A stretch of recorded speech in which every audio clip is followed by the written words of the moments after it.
In 2019, Mark Wahlberg invested a whopping $100 million into the F45 fitness franchise. But now F45 and Mark Wahlberg are wrapped up in a load of controversy. Their stock price is down a whopping 90%, with Marky Mark selling almost 1 million of his shares last year. F45 has over $180 million in liabilities, aka debt, and are getting sued by big-name celebrities like David Beckham that were once repping the company. So why does Entrepreneur's Franchise 500 ranking list F45 as the number 29 top franchise in the US? And Men's Journal have them ranked as the number 1 best commercial gym. Now, before we answer that question, there's something you need to know about how they are doing in the country they got started in. In Australia, the F45 brand dominates listings for gym liquidations and businesses for sale. Almost 10% of its 500 franchises are on the market. Several are considering offers, while the lowest asking price is $49,000. 9 F45s have collapsed into liquidation since last July.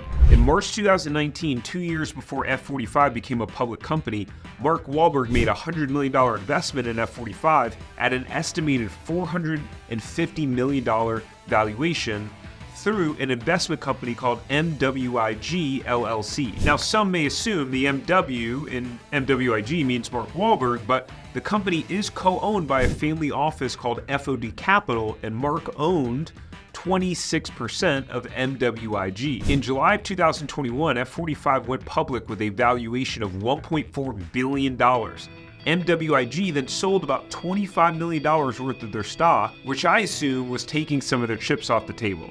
But here's where things get interesting. Less than a year later, around April of 2022, Mark sold $12 million of his stock in F45. All right, so here's where things get a little weird. Just a couple of months after Mark sold $12 million of his stock, F45 publicly announced that they were slashing their revenue estimates by 50%. From $225 million to $120 million. Their CEO and founder then stepped down, and F45 lost access to $250 million worth of funding. What happened next was more bad news. F45 stock price tanked 60% on that same day, from $3.50 a share to $1.35 a share. Can you take a guess at how much Mark owns now and what it's worth? Let's come back to that in a minute. So what's really going on with F45? Why is their revenue tanking by 50%? And what does that mean for the company? With nearly 2,000 open locations in 74 countries, well, of course, this is a good franchise to buy, right? Or is it? In order for you to understand why F45 is in financial trouble, first you need to understand how they make their money, because this is something most people have no clue about, and it leads to the very reason they are in financial trouble. Now, before I share some of the financials of F45, it's important you know how I got this information, and it's not just random or made up. You see, all franchises in the United States are regulated by the FTC, the Federal Trade Commission. I know, sounds exciting, right? Well, if you aren't familiar with the FTC, they enforce federal consumer protection laws that prevent fraud, deception, and unfair business practices. Now, said in English, the FTC is basically protecting franchise buyers and franchisees from getting frauded or taken advantage of. I think we can both agree that that's a good thing, right? Now, because of that, every franchise that's created has to create a standard legal document called a Franchise Disclosure Document, also known as FDD. Now, in the FDD, they are all standardized, meaning they all have to follow the exact same format. Now, without diving into the details of an FDD with you, which I think you would find extremely fascinating, what will be interesting to you is that the FDD has a section called Item 19, and that is the only place that franchises can tell you how much money you can make, but only based on actual performance of what their franchisees are making now or have made. So basically, franchisors can't run around saying, hey, you can make $500,000 a year if no one has actually made $500,000 a year that owns the franchise already. Makes sense, right? You could also find the details of exactly how much it costs to get the franchise open and all of the fees that they do and can charge.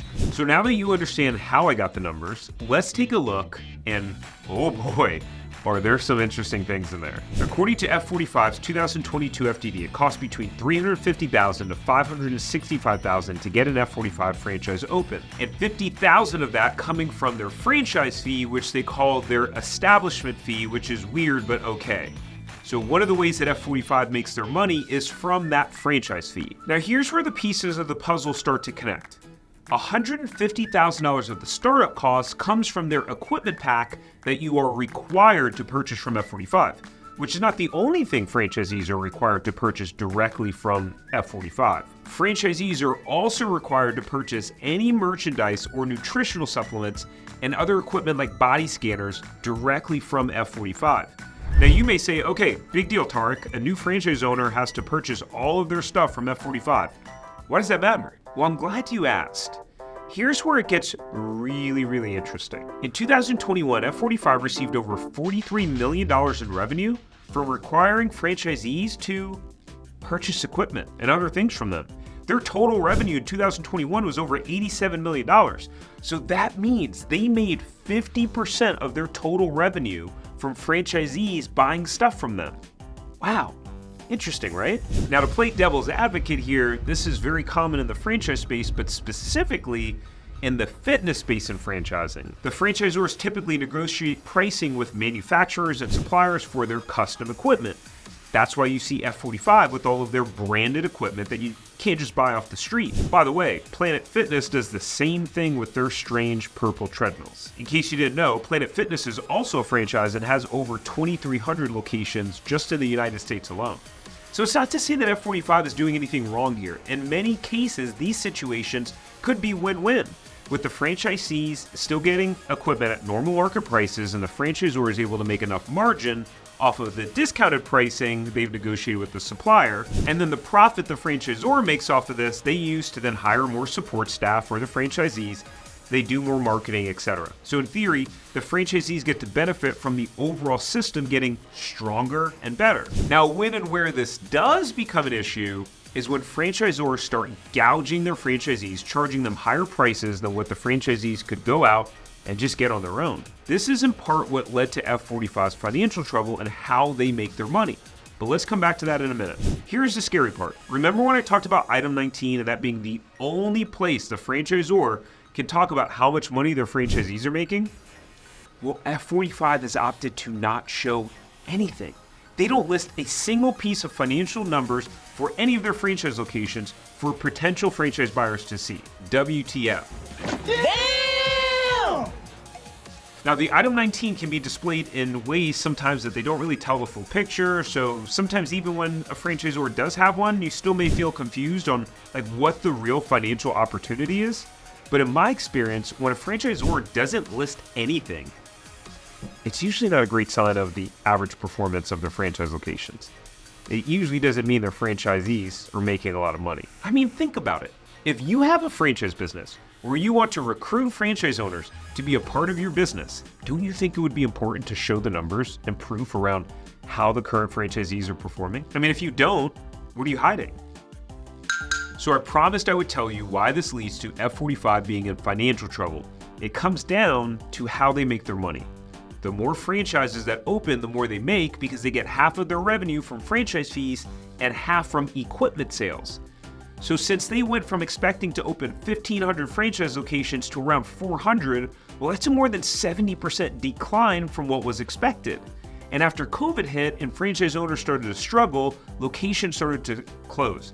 And I think it just exposed the weak foundation it was on that some of the franchisees may have been struggling before COVID even happened. Now let's address the other elephant in the room. Men's Journal ranked F45 as the #1 commercial fitness gym in America, and Entrepreneur rating it as the number 29 ranked franchise in the country. So where do these rankings come from, and what do they even mean?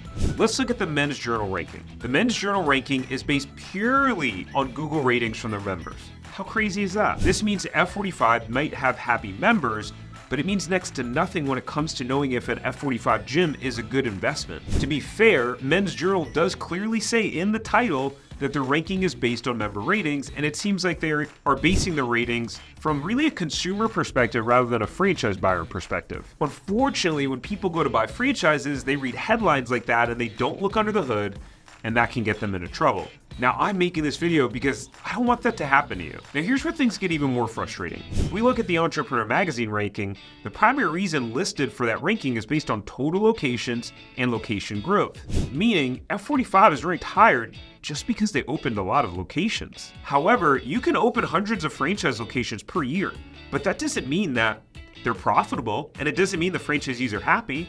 The key here is to have both happy and profitable franchisees. Now, when my team and I are vetting franchises with our clients, we look at key financial performance numbers. Things like the average revenue per location, average profit per location, what it costs to open, plus we take a look at what the top performing locations in that company are making. Now look, the amount of locations a franchise has does play a role in their success, because generally a franchise that only has a handful of locations is relatively new, which means they just may not have the track record. Plus, more often than not, a franchisor is still figuring out a lot of things and still doing a lot to tweak their system. But a franchise adding hundreds of new locations in 1 year, it doesn't automatically make it a winner. Now, considering the lack of clear numbers around how each F45 location performs, the cost to get started, and the dangerous financial situation of the entire company, ranked number 29 or not, F45 seems like a bit of a gamble at this point, which is why it's important that you do your due diligence when buying a franchise. Just because you love a brand or that brand is supposedly ranked highly in some article does not mean that it's a good investment. You see, just because you see a franchise popping up on every corner and opening hundreds of locations also does not mean it's a good investment. You really have to get your hands dirty, do your homework, and make sure you get as much info as possible from current franchise owners. Now, if you're like me, or how I was 8 years ago before I bought my first franchise, I had no idea how franchises work.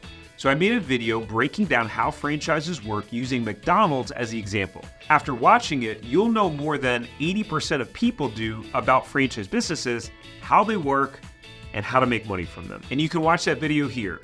Now, if you like this video and want more information on how to find profitable franchises with track records of both happy and profitable franchisees, click the link below and grab my free franchise starter kit showing you how to go from zero to profitable franchise in 12 months or less.